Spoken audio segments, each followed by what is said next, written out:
Muaji i bekuar i Ramazanit është kohë adhurimi, reflektimi dhe përkushtimi ku gruaja shpesh ka një rol qendror në familje dhe në edukimin shpirtëror.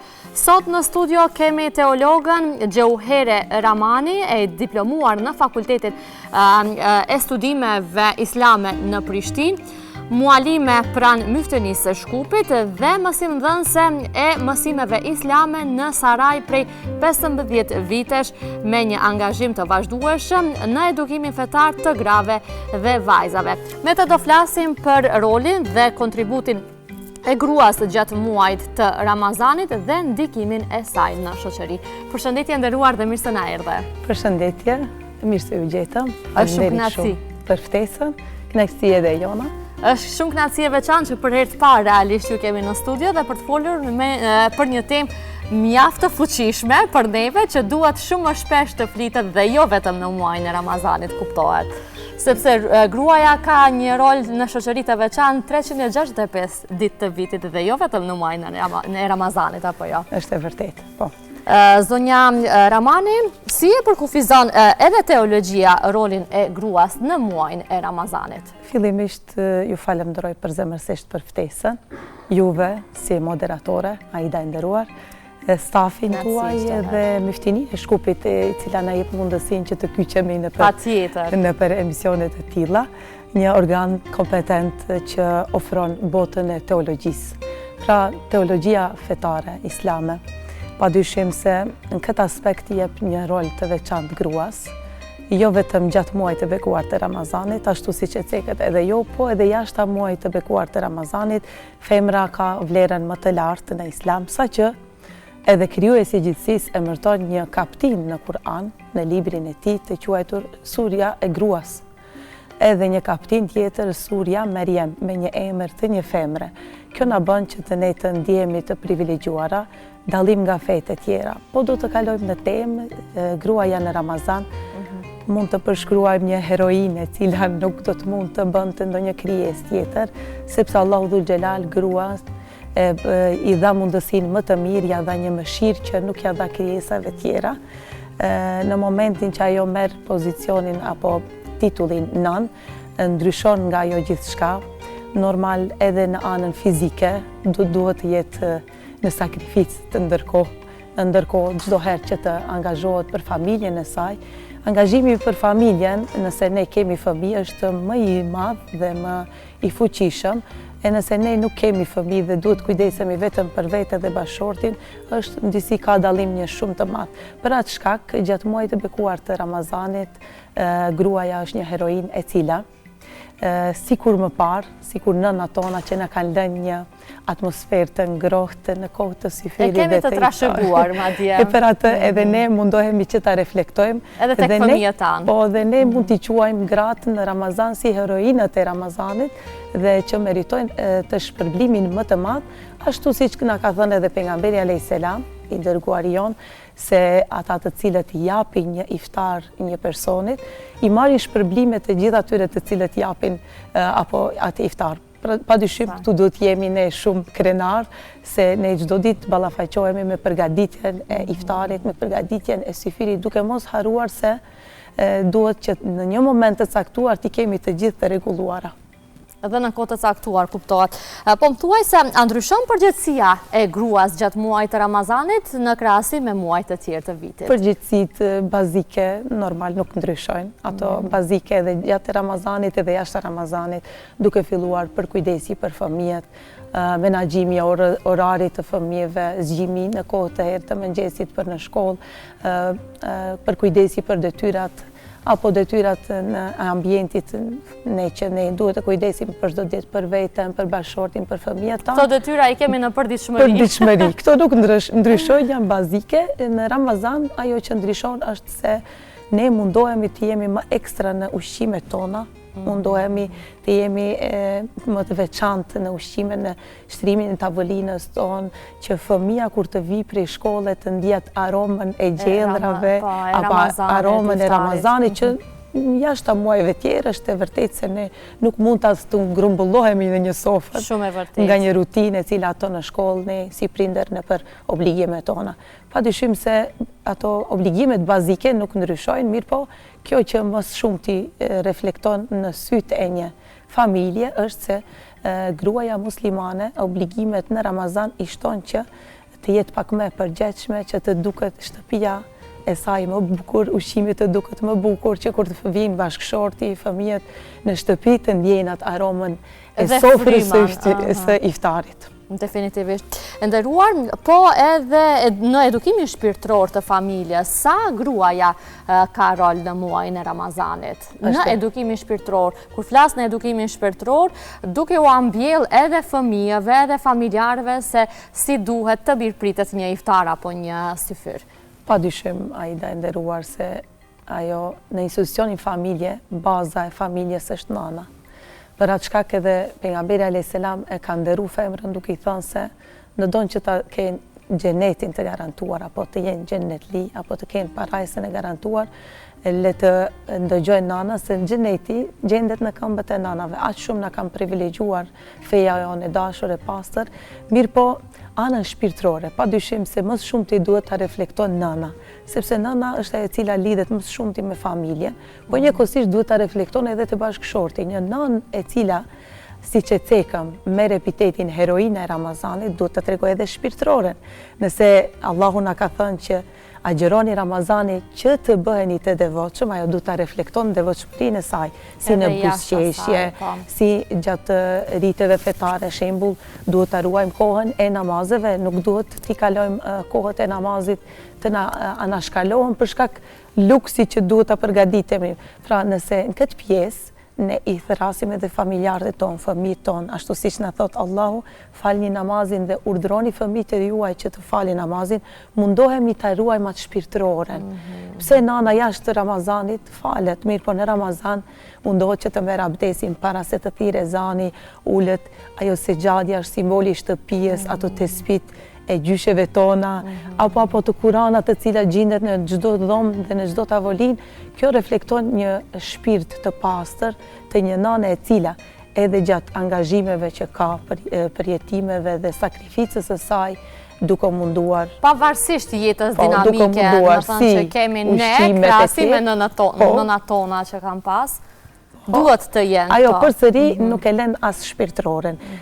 Kur ti shef një kombinim të mirë fëmija, se edhe në ushqim është mundu të jetë shumë e mirë, edhe ushqimet janë shumë të këndshme për iftar dhe syfyr, mundohet që të ruaj edhe kohën e syfyrit që tash e kemi pak të vështirë. Gjatë ditës janë në rutinën ditore, në për shkollë dhe puna, duhet që t'i zgjojmë në një kohë, po duhet që t'ju lam një mesazh të mirë se sot është dita e 5 apo 6, na ka mbetë edhe kaq ditë.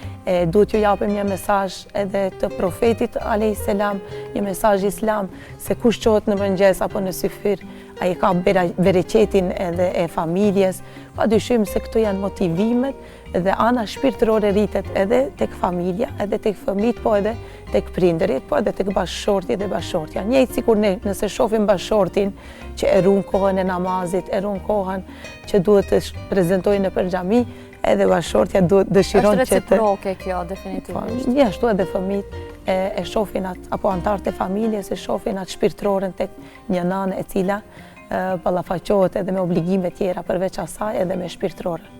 Përderisa ju po flisni, unë po kënaqem duke dëgjuar dhe po i kujtoj vazhdimisht këto që i kemi në përditshmëri. Dyshim se ne ndjehemi krenar se rrjedhim prej familjeve muslimane shqiptare që i kemi trashëguar këto vlerë.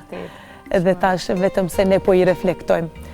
Edhe Zotit i shpërblej gjithë prindërit tanë, nënat tona që na kanë zgjuar në syfyr, edhe ai specialiteti dhe na kanë mbjell që nga fëmijëria. Padyshim, edhe ato specialitetet e mantijave në syfyr, ato nuk harrohen asnjëherë, apo ajo ritmi i daullit në kohë të syfyrit, kjo ka ngelur në zemrat tona. Kjo ritmi i daullit është një traditë e vjetër madje që përdoret në shumë vende, sidomos në fshatra.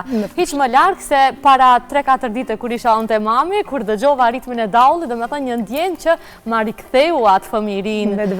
Me shumë kënaqësi e prisnim ritmin e daullit, si në syfyr ashtu edhe në iftar. Sa fëmijët knaqen në një farë forme kur i dëgjojnë dhe a e kanë atë knaqësinë sikur ne që e kemi pas, zonja Ramani? Është e vërtet se ka dallim. Sepse ti ke shumë komunikim edhe me fëmijët, kuptohet. Ka dallim. Tash ti fëmijët të kësaj kohe nuk janë sikur ne dikur, për shkak se ato ballafaqohen me diçka edhe më interesante, siç janë rrjetet sociale apo mënyra organizimit të filmave të ndryshëm vizatimor. Tani po përgatisin edhe filma vizatimor islam gjatë muajit të bekuar të Ramazanit. Një ashtu edhe vitin e kaluar kishim edhe nga ana Myftinis një emision apostafat për fëmijët gjatë muajit të bekuar të Ramazanit.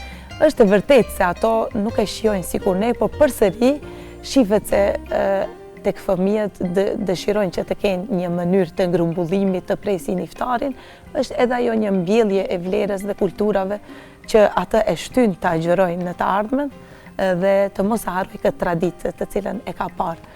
Shpresoj se është mirë mos t'i largojmë këto tradita të cilat i kemi pasur më herët. Edhe ne, po. Zonja Ramani, le të flasim pak edhe për përvojën tënde, sepse unë e ceka dhe në fillim që ju keni edhe studiuar në Prishtinë, jeni pjesë e Myftinisë gjithashtu, edhe si e shihni angazhimin e grave në mukabele dhe leximin e përbashkët të Kuranit, sepse ju vazhdimisht e bëni këtë. Po ky termi mukabele është më i njohur në vendin tonë. Pra, Myftinia e Shkupit ka angazhuar bollshëm muallime, mësimdhënëse të fesë islame.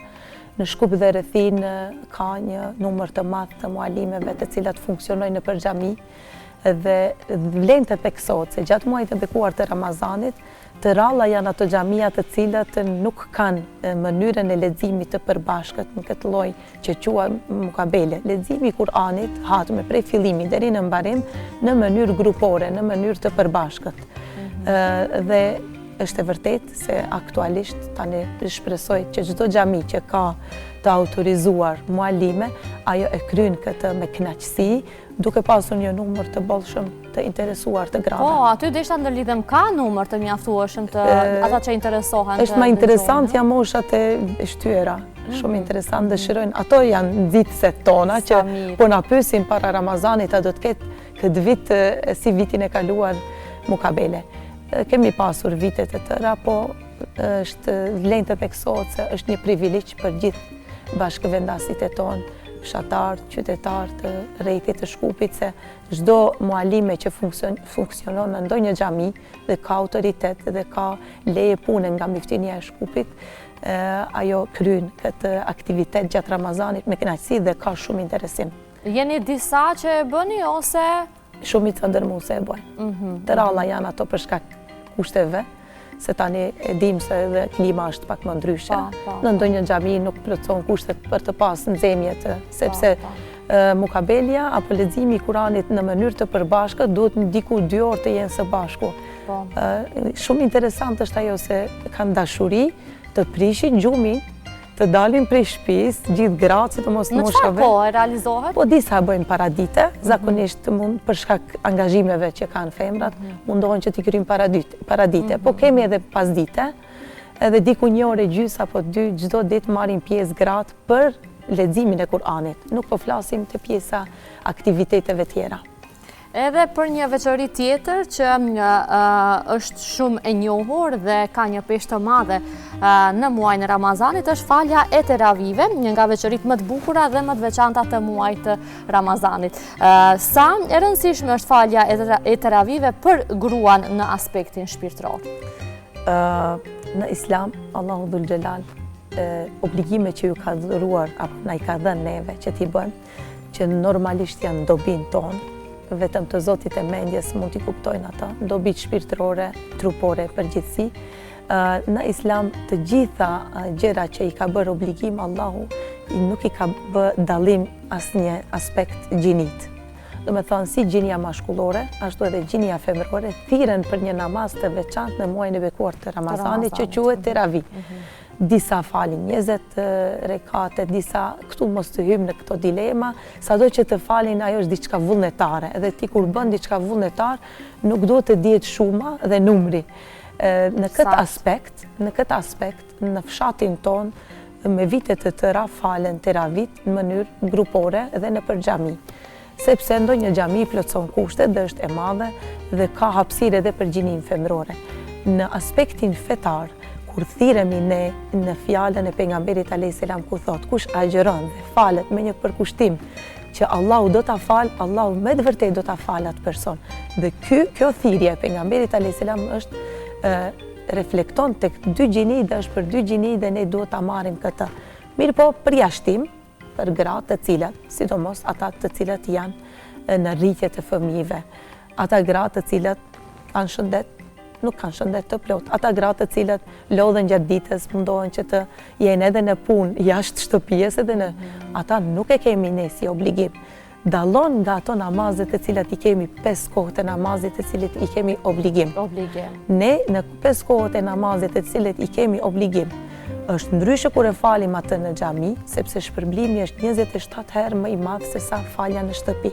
Por përsëri, Allahu Dhul Xhelal femrës ja dha një mundësi që edhe nëse nuk mund të del në xhami, shpërblimin ta ketë të barabartë me ata të burrave që po kanë kohë dhe e ruajnë namazin që ta falin në një objekt të veçantë, normal se edhe ana shpirtërore gjallërohet, njëjtë sikur rritet fetare të cilat janë në vende të bekuar, siç është Haxhilloku, nuk mund të kryhet në vende tjera, në vendin e shenjtë dhe të bekuar. Xhamit janë vende të shenjta që ka vend edhe për gratë, edhe për burrat. Teravia është një namaz vullnetar që kush e bën, padyshim, pejgamberi jon, i dashuri jon, nga mësimet që kemi, nuk e ka anashkaluar asnjë ditë, por e ka anashkaluar në xhami ndonjëherë ka mungu që është friguar mos ta kapin apo mos të perceptojnë njerëzit sikur obligim. Se ne namazet ditore i kemi obligim dhe për ata shpërblimi është shumë i madh, a namazet vullnetare, qofshin ato kolektiv, qofshin ato në shtëpia individual, shpërblimin e kanë, mirë po shpërblimi në për objektet adekuate, normal që është ndryshe.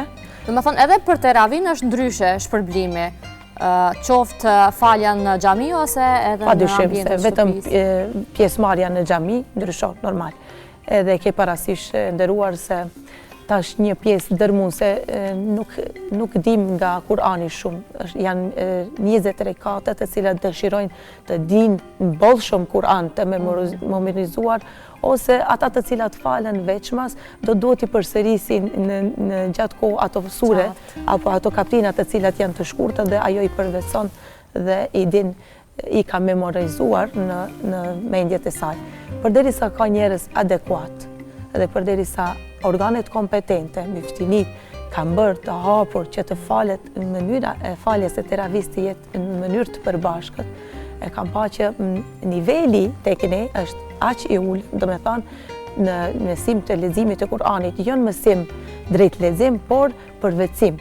Nga që ajo pak që dim shembull nga Kur'ani, ajete kuranore përmendsh, ne e marrim me person adekuat, siç janë hafizlera, apo ata të cilët e din bukur mirë Kur'anin, apo din nga disa pjesë nga Kur'ani përmendesh, dhe atë e detyrojnë që të bëhet prijesi i të gjithë atyre të cilët nuk din shumë nga Kur'ani dhe bëhet një mënyrë e faljes shumë e bukur që gëzohet edhe ai person se me një fjalë hyn te shpërblimi i madh, shembull të falen gjunahet, në fakt sa pak din nga Kur'ani, asa shumë rekate ke falur nga namazi që në shtëpi, fillon t'i falish një vezet nga ajo që nuk di shumë prej Kur'anit, do të fillosh t'i pakosh ato numrin e rekateve. Kjo është ajo, shpërblimi është i madh, mirë po dallon nga ato farze, do me thënë namazet ditore.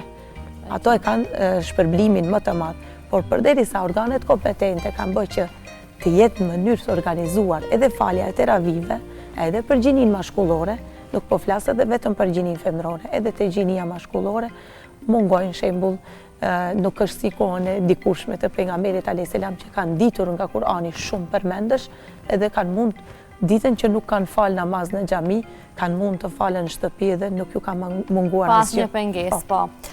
Po pjesëmarrja e grave në teravi si e shihni tani në vitet e fundit në muajin e Ramazanit? Me të vërtet ka vende që unë i them Allahu t'i shpërblej ato xhamit të cilat kanë lënë hapësira edhe për gjinit femërore, në veçanti ata të cilat din ta shfrytëzojnë në maksimum.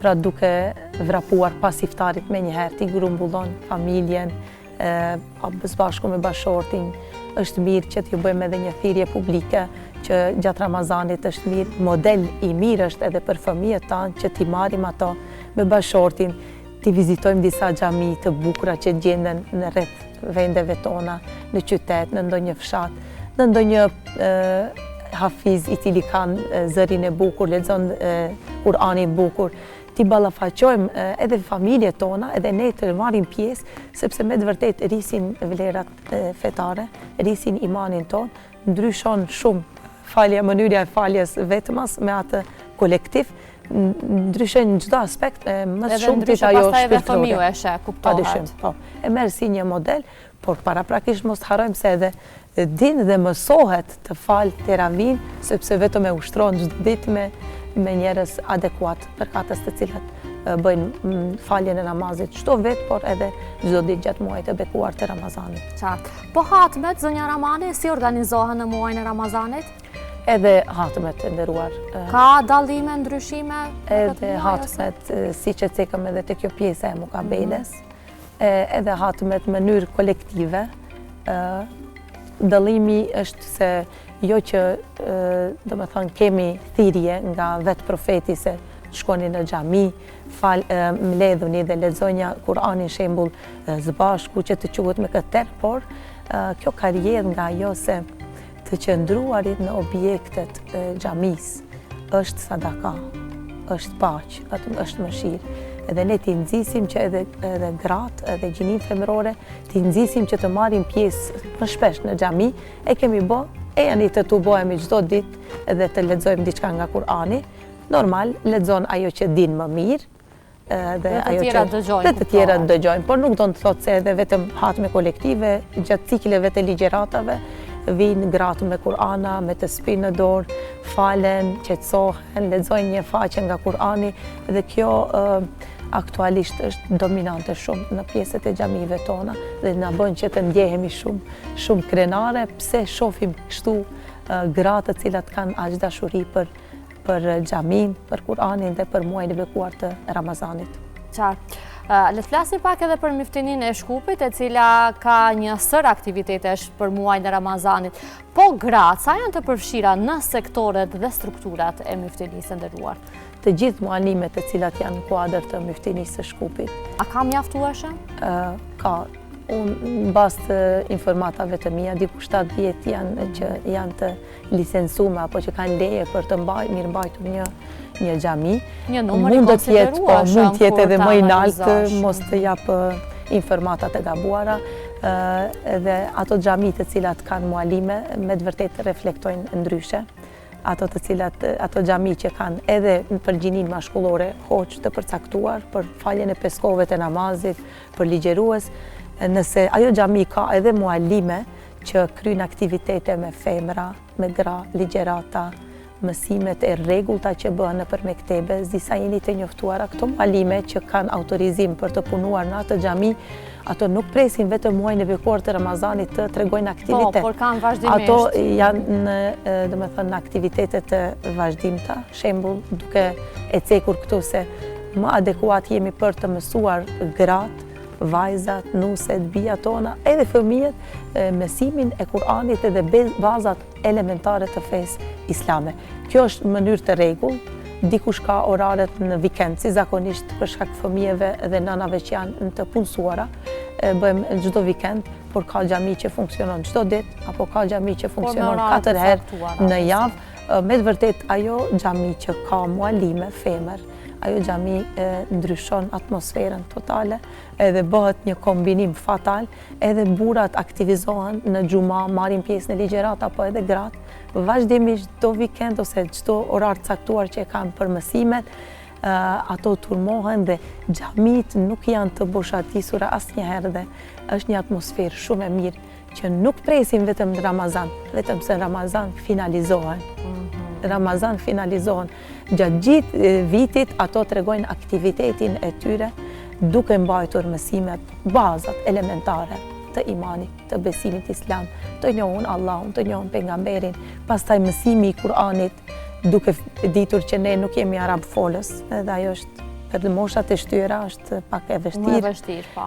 por edhe te fëmijët është e vështirë, ballafaqohesh me ato vështirësi, edhe kur vjen finalja që ti përcjellish një grup të caktuar të fëmijëve, grave dhe të rejave, bijave muslimane, me të vërtet ndjehesh krenar se ajo do të del prej asaj xhamie.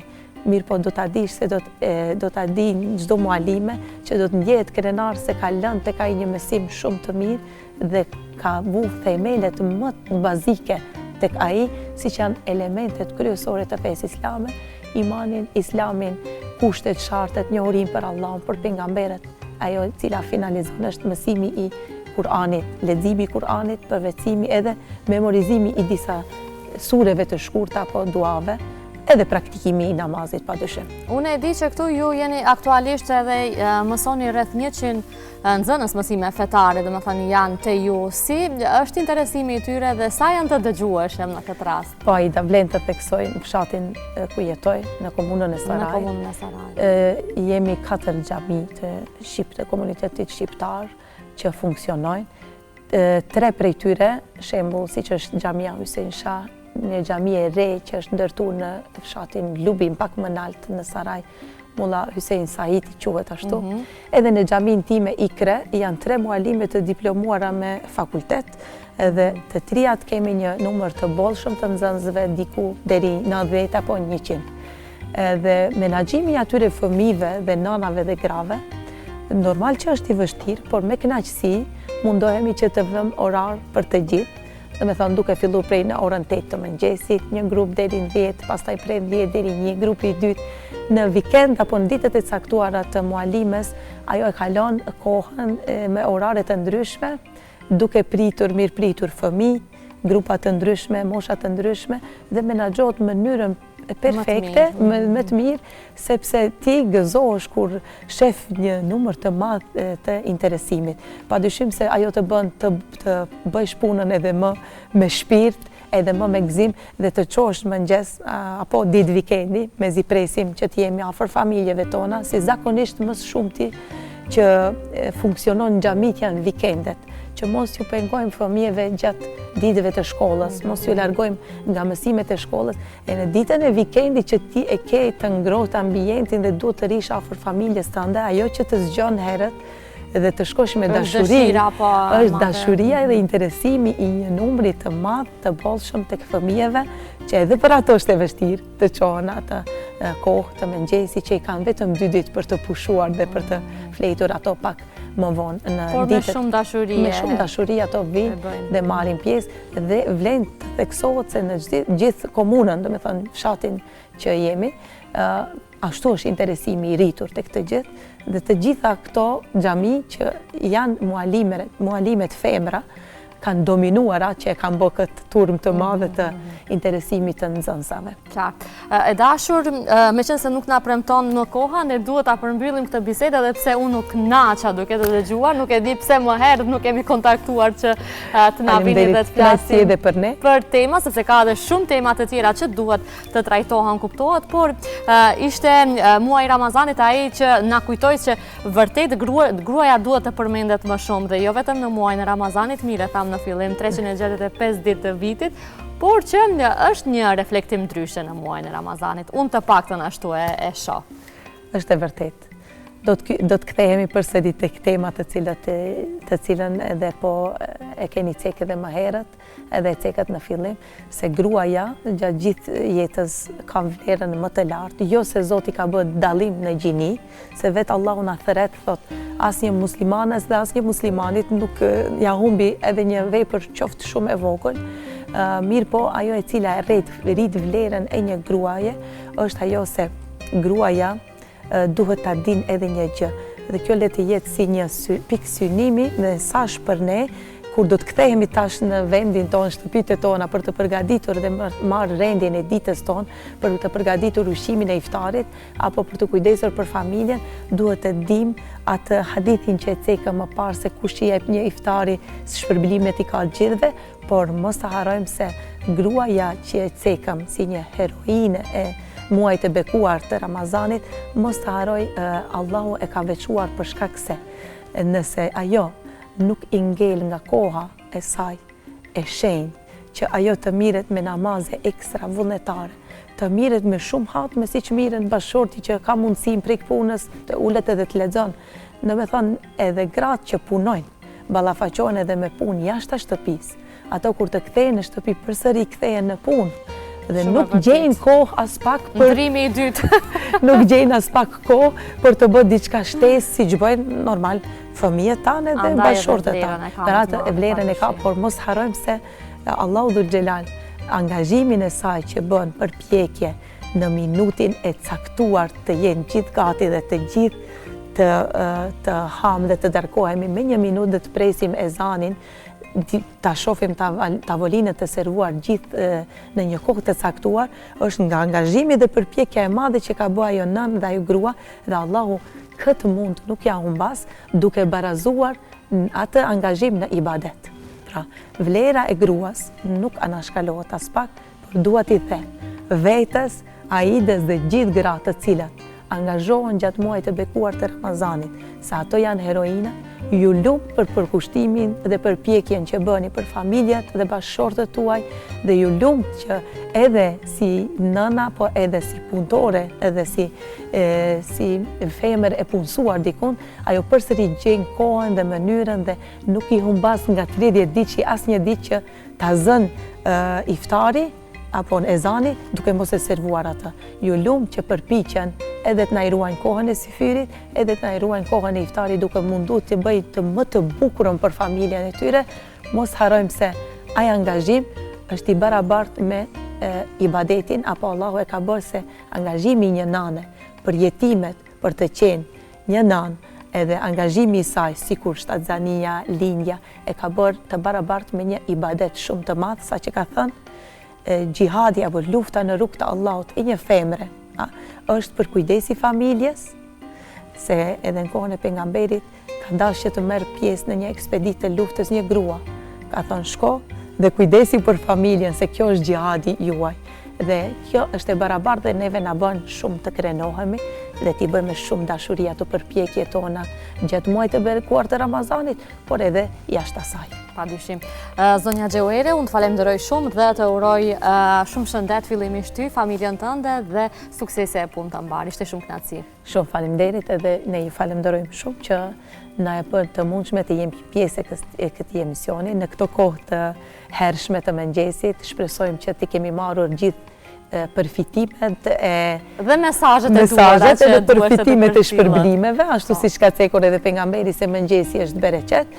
Pa humbur kohë, dëshiroj që falenderoj juve dhe stafin dhe t'u lë një mesazh për në fund të gjithë motrave, grave muslimane, që ato të mos hezitojnë në përkushtimin e tyre familjar, se janë të barabartë, sikur ata të falen gjithë natën, apo sikur ata të agjërojnë vite apo muaj të tëra, dhe sikur ata të bëjnë shumë hatme dhe shumë dhikre dhe shumë obligime dhe ibadetet të cilat çdo njeri i lirë mund t'i bën.